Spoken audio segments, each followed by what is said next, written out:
right, well, welcome back to another episode of The Grace Between Us. Or The Grace Between Us. That's the other one that I do with my wife. Today's the Daily Dose of Grace. You'd think I'd be on track for today. Got everything set up, ready to go after we missed a day on Monday. But today I'm back and got to know what podcast I'm doing. This one is the Daily Dose of Grace. So today, actually, I want to talk about something super important. But before we get there, man, I don't know about you guys, but life is busy. It's been really busy for us lately. And if you're joining us, go ahead and hit the chat up. Let us know how things are going with you and your family. I see Melissa on there. Good to see you.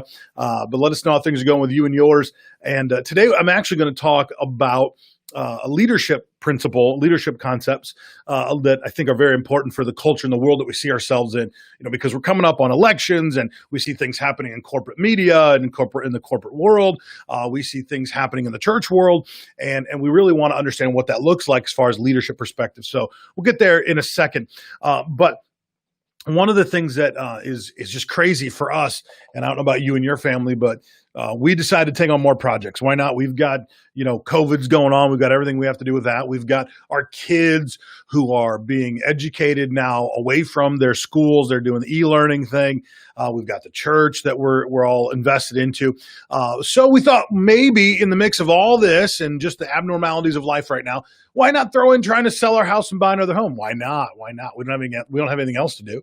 Women's conference coming up for my wife, just everything going on. And let's throw this on top of it. So we've been busy preparing our home to get sold. And hopefully, we'll have a couple folks join in the bidding war, as they call it. And gotten a couple really good looks recently. So pray for us.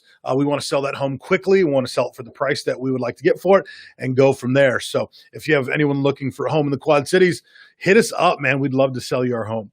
So today we're going to talk about failing leadership and how to spot it and what to do about it, really. What does it look like to see leadership that's failing? Well, recently there was a Christian university whose leadership failed. In my opinion, they failed miserably. I don't need to name them. If you want to go look it up, you can look it up. But it's multi-generational in this university and in the church. And this individual was doing well for a while, but then fell prey to some, perverse sexual temptations. And it's totally taken him and his family out of that space and out of that leadership. And their influence is probably ruined forever. In fact, I would suggest that they'll never get back the influence that they did have once before, and maybe they shouldn't. I'm not going to play judge and jury on that just yet. Maybe they shouldn't. We'll see how things go.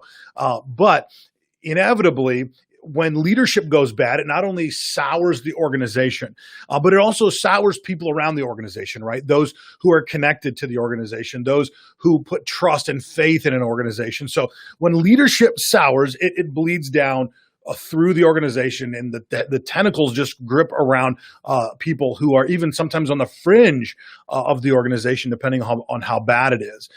So throughout life, we all have moments in leadership ourselves, right? We're leading our families. Maybe we're doing our best just to lead a small group of people at work. Maybe we're leading in a high capacity as a CEO or some other position in some high capacity arena. However we're leading, we all have a tendency to look at leadership from many times the positive perspective, what we're going to get out of it, how we're going to make things better, how we're going to make changes for different areas and different arenas. All great things. But if we never pay attention to the potential leadership failures, we eventually can be some of those that, get sucked into that leadership vacuum and eventually find leadership failure in our own lives or in the community and in the organization around us. If we know how to spot potential leadership failures, then we know what to do and how to curb those when they come. So point number one for today is very simple. Warning sign number one is a shift in focus. Man, when you see leadership and they're dead set on goals, they're dead set on accomplishing goals, they're dead set on taking new ground, they really know where they're going. Even in your own life, once that leadership changes, once that leadership shifts, I can guarantee you that there's a day coming where it's going to be rough for you. I can guarantee you when that shifts too much, when that leadership factor just moves away from its original intention, man, that definitely is going to become a recipe for disaster. In fact, Lori and I went to Oral Roberts University when we were kids in college, and Billy Graham gave the invocation for the start of the school, the first year it ever started. They're breaking ground, doing this beautiful ceremony. He prayed that if that school ever got away from its original intent or its original focus, that it would shut down. It's a harsh prayer to pray, and I'm sure Oral was very glad he did. The idea that if it ever got away from its original godly intent, its original focused purpose, that it would shut down. So in leadership, if we see too much of a shift in focus or drastic L-turn curve, like we just go on to something else and there's no reason or rhyme behind it, generally those are warning signs for something that's going on in leadership that really can derail what's going on or be a devastating factor. So right now it's hip to be in the social media, or I'm sorry, the social justice sphere. And right now it's hip to, use certain phrases and things. And I've seen too many churches and leadership just make this shift really quickly with their leadership. And they're saying things like, well, we have to speak up now, and it's a big deal. And I'm not saying that you shouldn't be a part of that. But what I'm saying is when it's too drastic and it's too sharp, it makes me wonder if there isn't a failure in leadership coming or that's already developing. And the reason for that is, have you given yourself enough time and attention? Have you given your community enough time and attention to really deal with this appropriately? Or are you just jumping on the bandwagon? Or are you just shifting focus because you think it's going to appease culture? That's not what we do as leaders. If we get invested in something, we invest in something because we know it's a good and godly cause, and because we know and we've researched and we've developed enough to know that this is where God's called us to. Culture doesn't define or direct our leadership. So a shift in focus is definitely one. The next one, point number 2, is poor communication. When you watch really good leaders, they're generally pretty good communicators. They know when and how to say what they mean. They're good at describing where the organization is going and throwing vision out.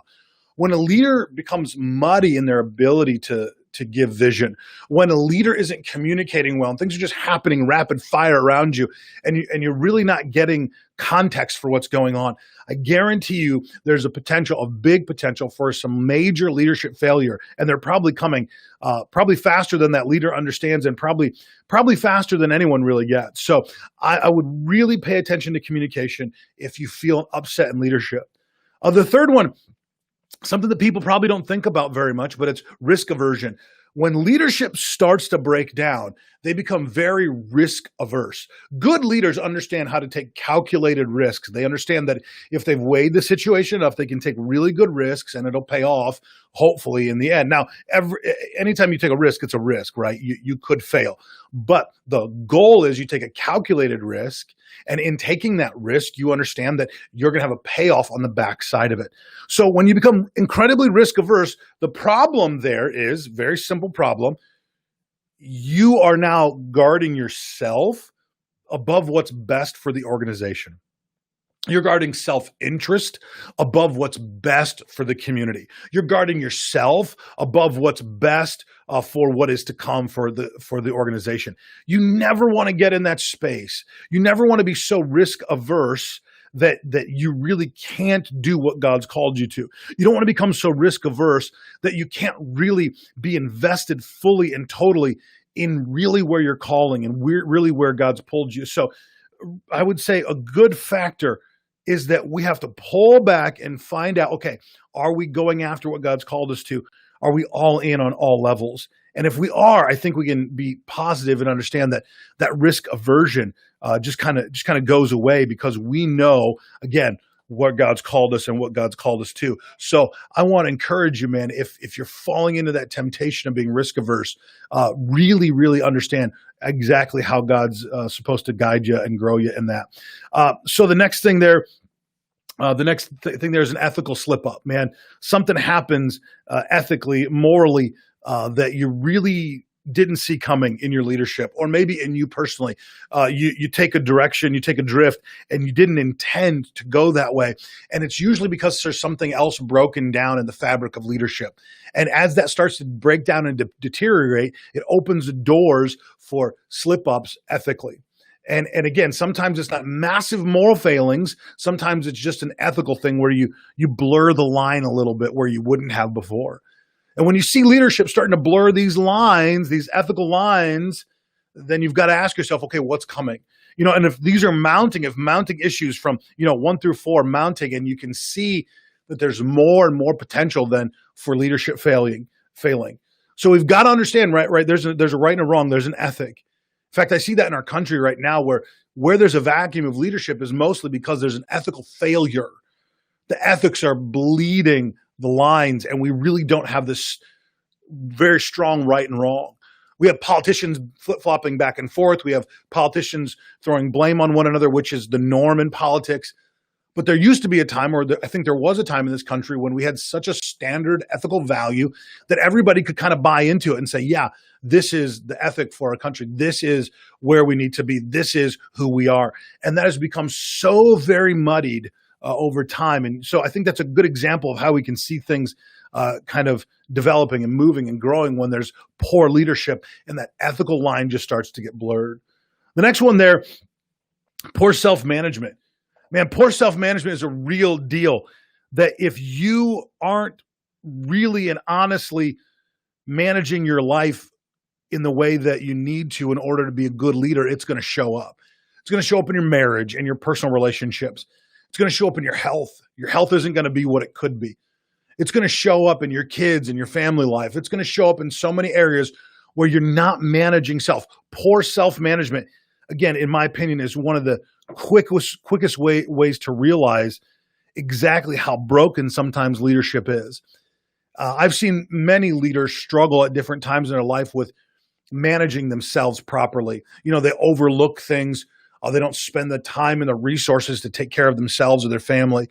They don't do what they need to do in order to bolster up who they are on the inside, what God's called them to. So what happens? They start managing themselves poorly, and through that poor self-care and management, eventually there comes an outburst, right? So we all have this emotional cup. We all have an emotional cup. I'll use my Starbucks cup here. Maybe I shouldn't do that product placement. I don't know. But we all have this emotional cup. And once it gets full, we have to figure out how to manage it. Because once it boils over and spills over, we're going to react. Whether we want to or not, that boiling point will happen.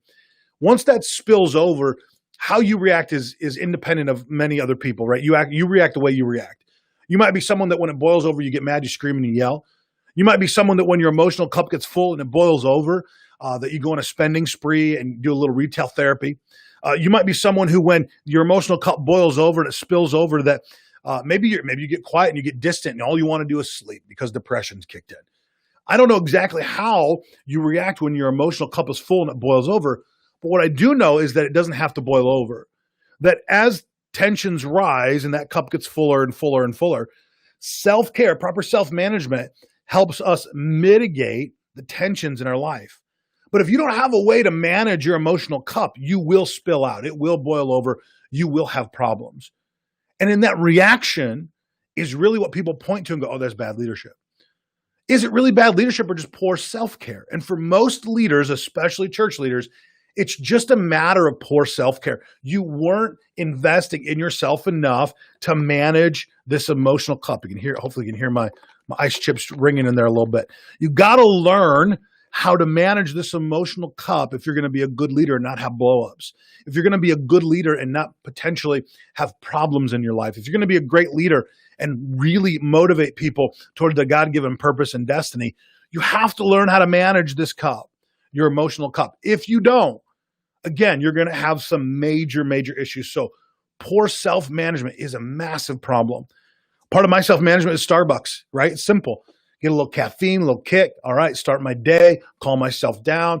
Whatever you have to do in your day and daily and hourly to mitigate the stress, to bring the emotional cup back down. Maybe it's cutting off relationships. Maybe it's walking away from hard issues when you're stressed.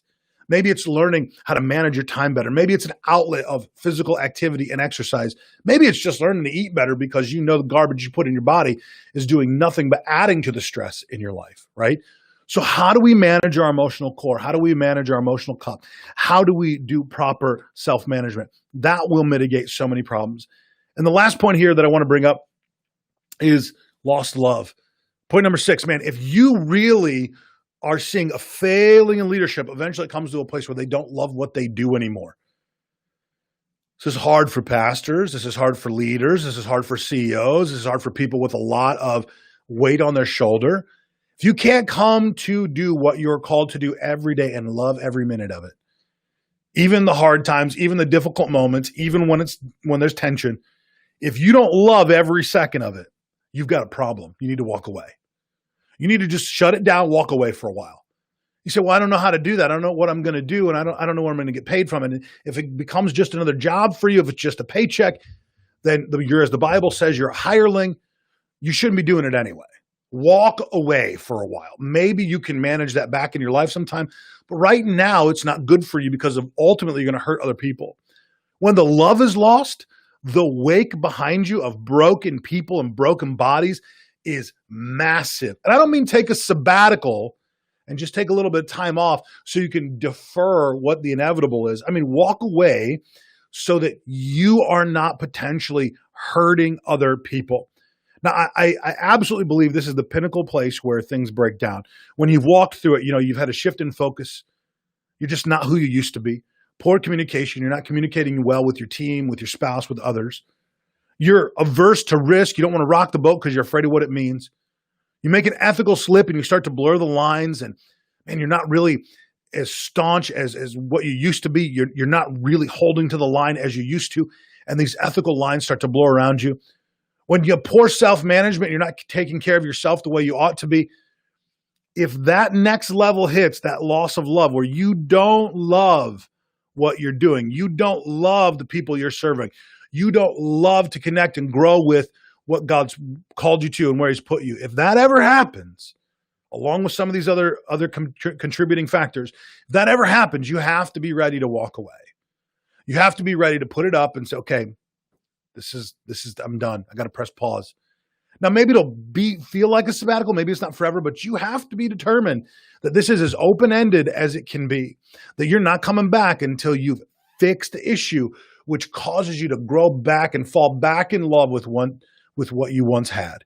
If you can't get to that space, you need to figure out what you love and figure out where God's leading you and figure out where life is for you.